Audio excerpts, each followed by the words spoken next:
Programa Naquele que me fortalece, com o arcebispo metropolitano de Natal, Dom João Santos Cardoso. Um programa para o povo de Deus. Filho amado, vocacionado ao pastoreio, foste chamado. Naquele que me fortalece. Cumprimento a você, meu querido ouvinte, que me acompanha através da Rádio Rural de Natal, a 91.9, a Rádio Santana FM da Zona Norte de Natal, a Natal Agora FM, a Rádio 87.7 FM em Parnamirim, a Rádio 87.9 FM em Tangará, a Rádio Cultura do Brejo, 87.9 FM em Brejinho, a Rádio Vale em Pendências, Rádio Lagoa FM em Montanhas, Rádio Maricampo em Cotovelo, a 107 FM em Nova Cruz, a Rádio Paz e Bem em Pedro Velho, a Web Rádio Imaculada em São Rafael, Rádio Santa Terezinha em Lagoa Danta, a Rádio FM Vale das Serras em Campo Redondo, a Rádio Olho d'Água em São José de Mipibu, a Rádio Executiva FM em Nísia Floresta, a Rádio Santa Rita FM em Santa Cruz, a Rádio Jardim FM em Jardim de Angicos e da Rádio Palmeiras do Rio Cabugi, na cidade de Afonso Bezerra. Como Cristo, bom pastor, edificas a igreja, tu podes tudo. E a Deus, através da Virgem Maria, dirijamos a nossa oração. Ave do mar estrela, bendita Mãe de Deus, fecunda e sempre virgem, portal feliz dos céus, ouvindo aquele ave do anjo Gabriel, mudando de Eva o nome, trazei-nos paz do céu, ao cego iluminai, ao réu livrai também, de todo mal guardai-nos e dai-nos todo bem. Mostrai ser nossa mãe, levando a nossa voz, a quem por nós nascido, dignou-se vir de vós, suave mais que todas, ó Virgem sem igual, fazei-nos mansos puros, guardai-nos contra o mal. Ó, dai-nos vida pura, guiai-nos para a luz, e um dia ao vosso lado possamos ver Jesus. Louvor a Deus, ó Pai, e ao Filho sumo bem, com seu divino Espírito, agora e sempre. Amém. Oremos. Ó Deus Todo-Poderoso, pela intercessão de Maria, nossa Mãe, socorrei os fiéis que se alegram com a sua proteção, livrando-os de todo mal neste mundo e dando-lhes a alegria do céu. Por nosso Senhor Jesus Cristo, vosso Filho, na unidade do Espírito Santo. Proclamação do Evangelho com Dom João Santos Cardoso.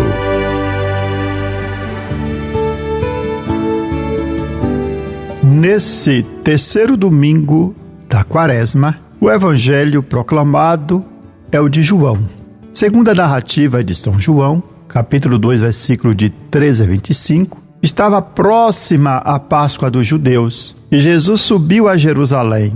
E no templo encontrou os vendedores de bois, ovelhas e pombas e os cambistas que estavam aí sentados. Fez então um chicote de cordas e expulsou todos do templo. Junto com as ovelhas e os bois, espalhou as moedas e derrubou as mesas dos cambistas. E disse aos que vendiam pombas: tirai isto daqui, não façais da casa de meu pai uma casa de comércio.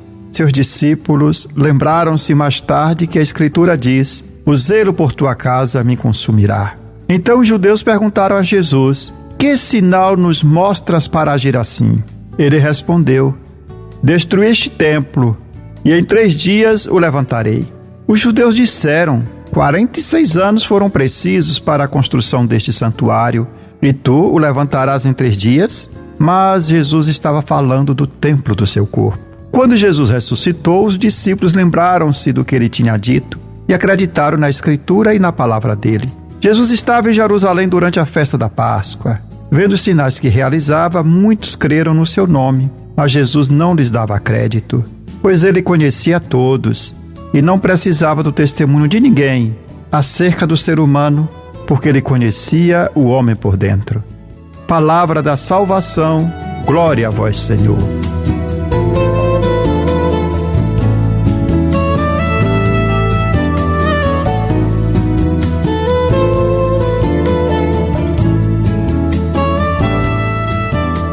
Meu querido irmão, minha querida irmã, você, prezado ouvinte, nós estamos celebrando o terceiro domingo da Quaresma, no qual a palavra de Deus proclamada nos convida a viver a nossa fé com total fidelidade a Deus, que nos libertou da escravidão e da morte.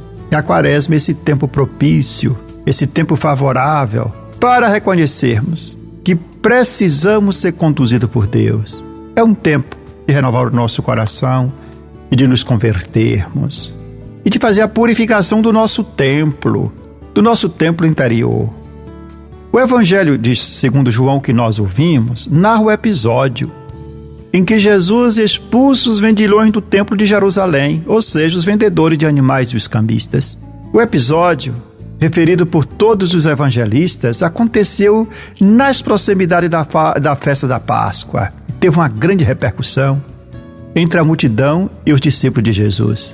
Como devemos interpretar esse gesto? Por que Jesus age assim com violência? Porque ele age, na verdade, Jesus age com rigor, mas não com violência. Na realidade, é impossível interpretar Jesus como violento, porque a violência é contrária aos seus ensinamentos, contrária à sua postura, contrária ao reino de Deus. A violência é um instrumento do anticristo. E a violência nunca está a serviço da humanidade, porque desumaniza uma pessoa, tanto quem a usa, tanto quem é vítima. Importante observar que Jesus não sofreu repressão por parte dos detentores da ordem pública pelo gesto que ele fez, porque o gesto que ele fez é uma típica ação profética. De fato, os profetas, na época de Jesus, nos tempos bíblicos, em nome de Deus, faziam gestos para chamar a atenção dos seus ouvintes. E através daqueles gestos denunciavam os abusos. E o gesto fala de uma forma muito forte. De fato, toca o ouvinte, tira o ouvinte do torpor. E esse gesto de Jesus é um típico gesto profético, que levanta a questão sobre a autoridade de Jesus. Os judeus perguntaram a Jesus: que sinal nos mostras para agir assim? Com que autoridade ages? A expulsão dos comerciantes do templo foi interpretada também do ponto de vista político revolucionário, colocando Jesus na linha do movimento dos zelotes. De fato, os zelotas, por serem zelosos da lei de Deus, da lei mosaica, estavam dispostos a usar a violência para fazer respeitar a lei. E na época de Jesus, muitos aguardavam o Messias que fosse libertar Israel do domínio dos romanos através da violência.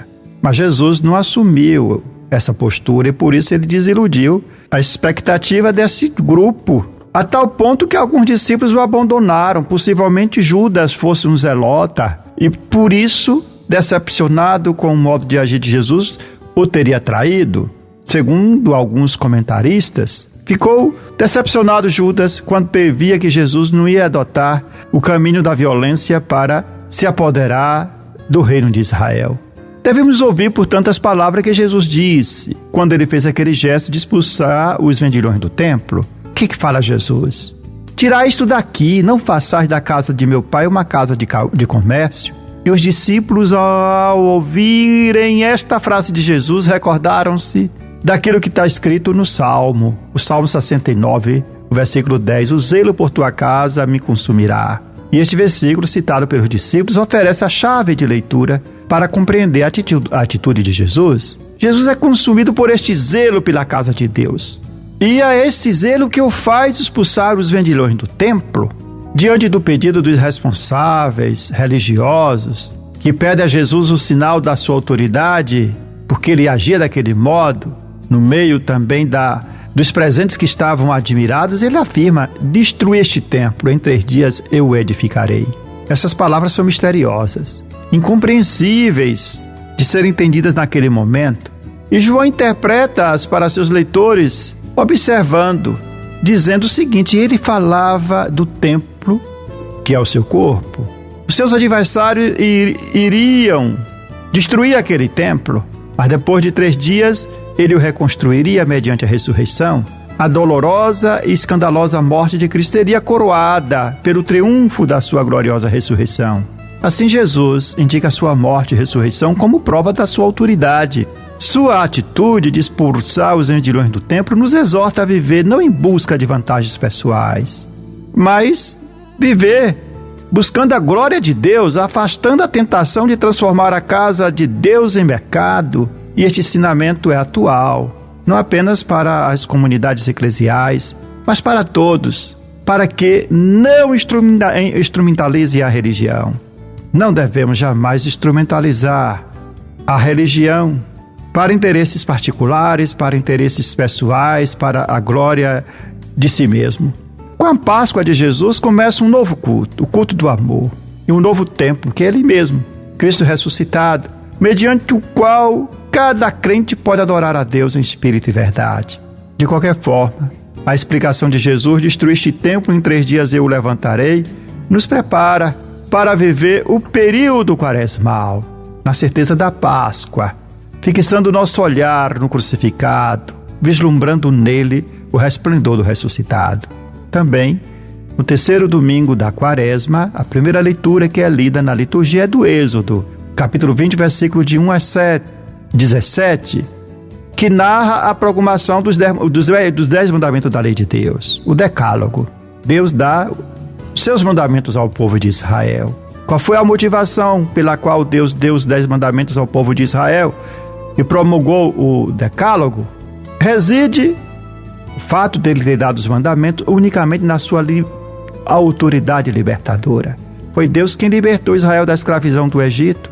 Por isso, os 10 mandamentos são dados para que Israel jamais volte a ser escravo. A introdução aos 10 mandamentos é a moldura que os enquadra. E na introdução aos 10 mandamentos, Deus diz: eu sou o Senhor teu Deus, que te fez sair da terra do Egito, da casa da escravidão. Isso mostra que o Decálogo é um caminho a ser percorrido para garantir a liberdade conquistada. E de fato, os mandamentos do Senhor são o instrumento que Ele nos concede para defender a nossa liberdade, tanto dos condicionamentos internos das paixões, quanto das pressões e abusos externos que possam ameaçar a liberdade humana.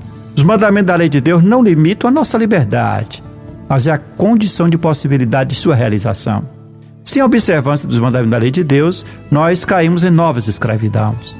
E os não dos mandamentos estão em vista ao crescimento de uma liberdade autêntica. E há uma segunda dimensão do Decálogo, que deve ser também ressaltada. Mediante a lei dada a Moisés, o Senhor revela que deseja estabelecer um pacto de aliança com Israel. Portanto, mais do que uma imposição, a lei é um dom que Deus concede ao seu povo. Mais do que determinar o que o homem deve fazer ou não, Ele quer manifestar a todos a sua vontade e a sua opção. E a sua opção está do lado do povo eleito. Libertou da escravidão do Egito, quer cuidar do seu povo com a sua bondade misericordiosa, para que jamais esse povo que foi libertado com poder forte volte a viver como escravo. Nesse sentido, o Decálogo é o testemunho de um amor de predileção de Deus por nós. Daí nós tiramos a lição que a lei mosaica, o Decálogo, encontrou seu pleno cumprimento em Jesus, que revelou a sabedoria e o amor de Deus mediante o mistério da cruz. Como fala São Paulo, na segunda leitura que é lida no 3º domingo da Quaresma, a cruz é um escândalo para os judeus e loucura para os gentios, mas para os que são chamados, tanto judeus como gregos, é poder e sabedoria de Deus. Assim, irmãos, nesse, meu querido ouvinte, 3º domingo da Quaresma, abramos o nosso coração para ouvir a palavra do Senhor, percorrer a senda dos 10 mandamentos e viver uma autêntica religião, sem manipulação da religião ou profanação do templo de Deus. Este templo disse Cristo, e em 3 dias haverei de erguê-lo. Ele falava no templo do seu corpo, ele falava no templo do seu corpo. Ó Senhor, de coração eu vos dou graças, porque ouvistes as palavras dos meus lábios. Perante os vossos anjos vou cantar-vos, e ante o vosso templo vou prostrar-me. Destruí este templo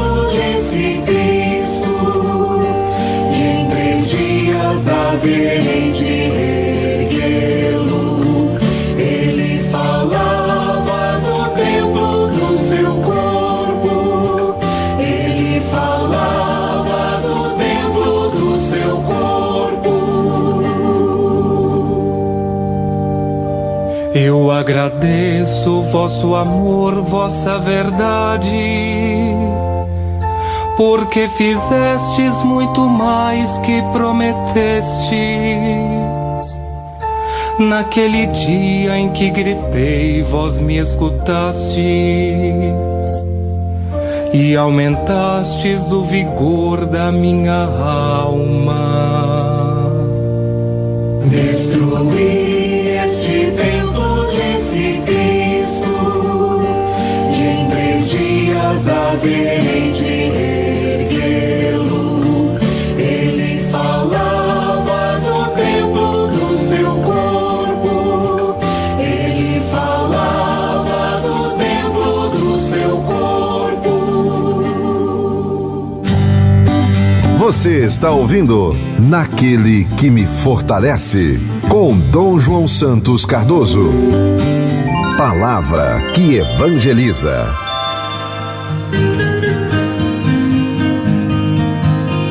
A busca pelo sentido da vida é a grande questão que todo ser humano faz. O que devo fazer para ser feliz? O que dá sentido à minha vida? Esta é uma questão filosófica de difícil alcance, de difícil solução. A sua resposta é profundamente pessoal.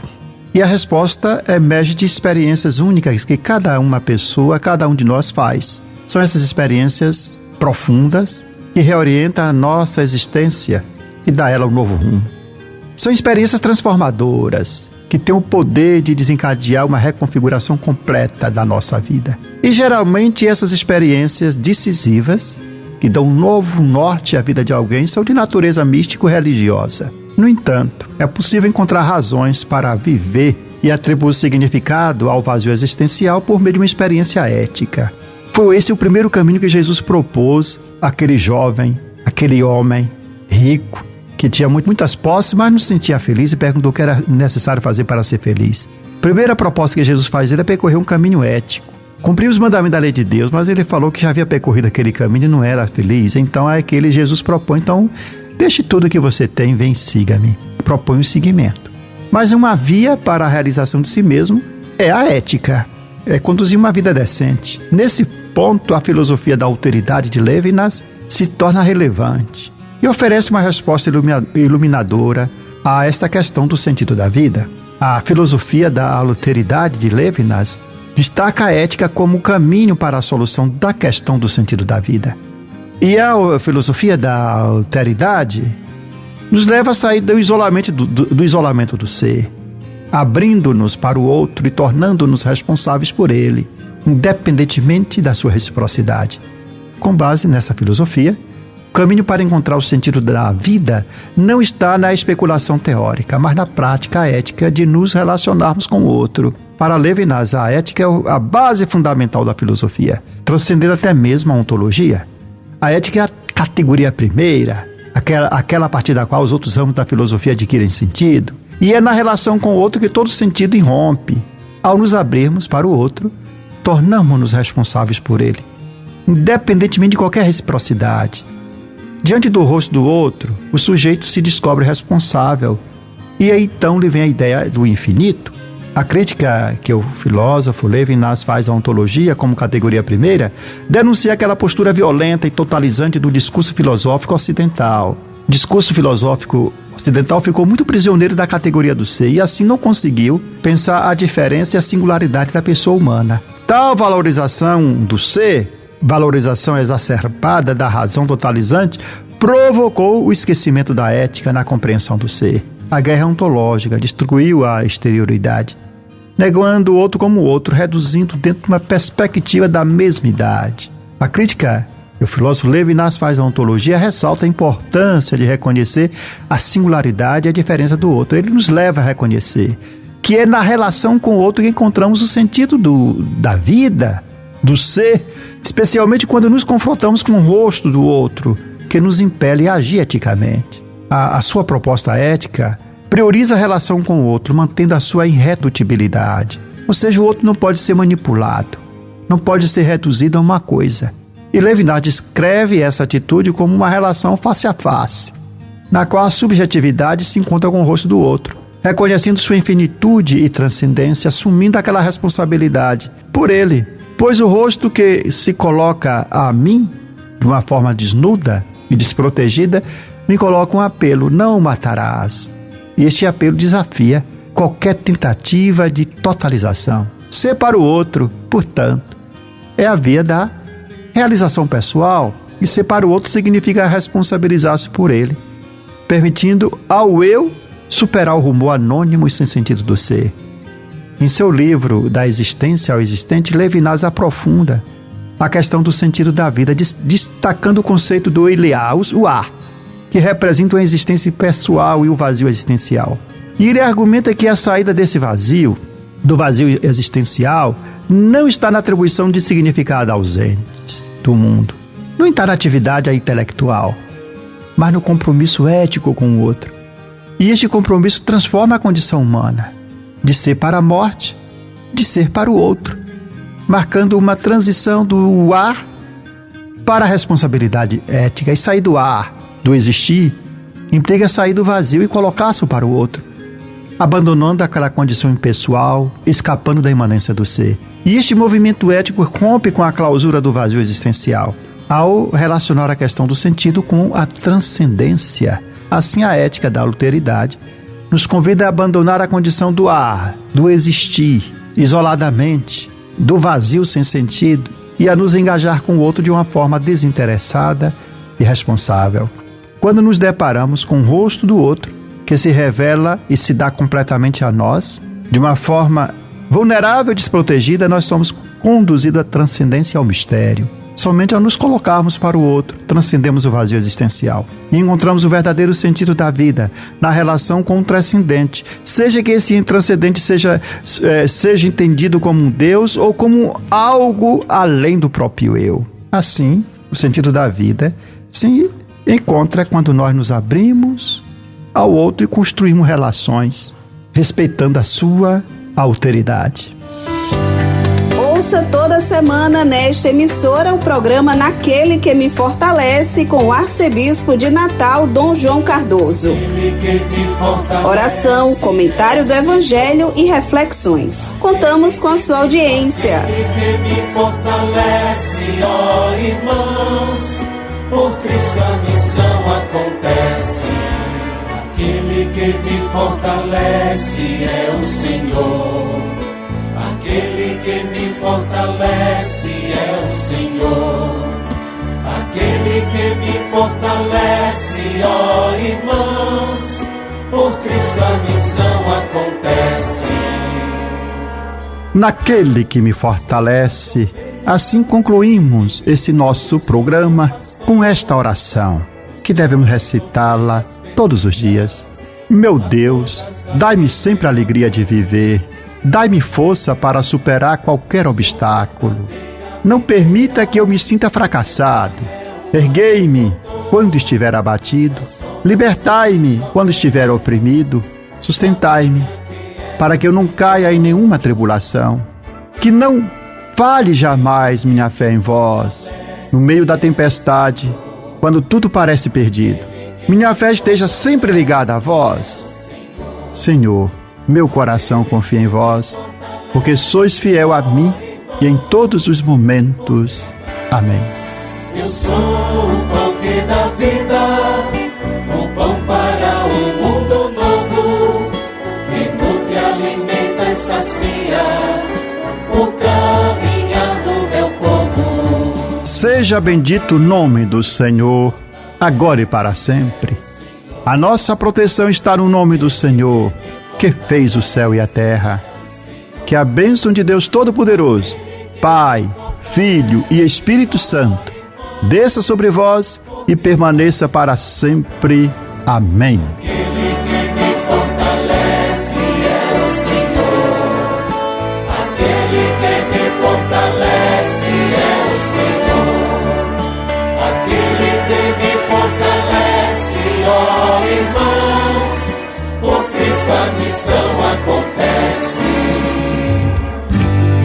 Você ouviu Naquele que Me Fortalece, com o arcebispo metropolitano de Natal, Dom João Santos Cardoso.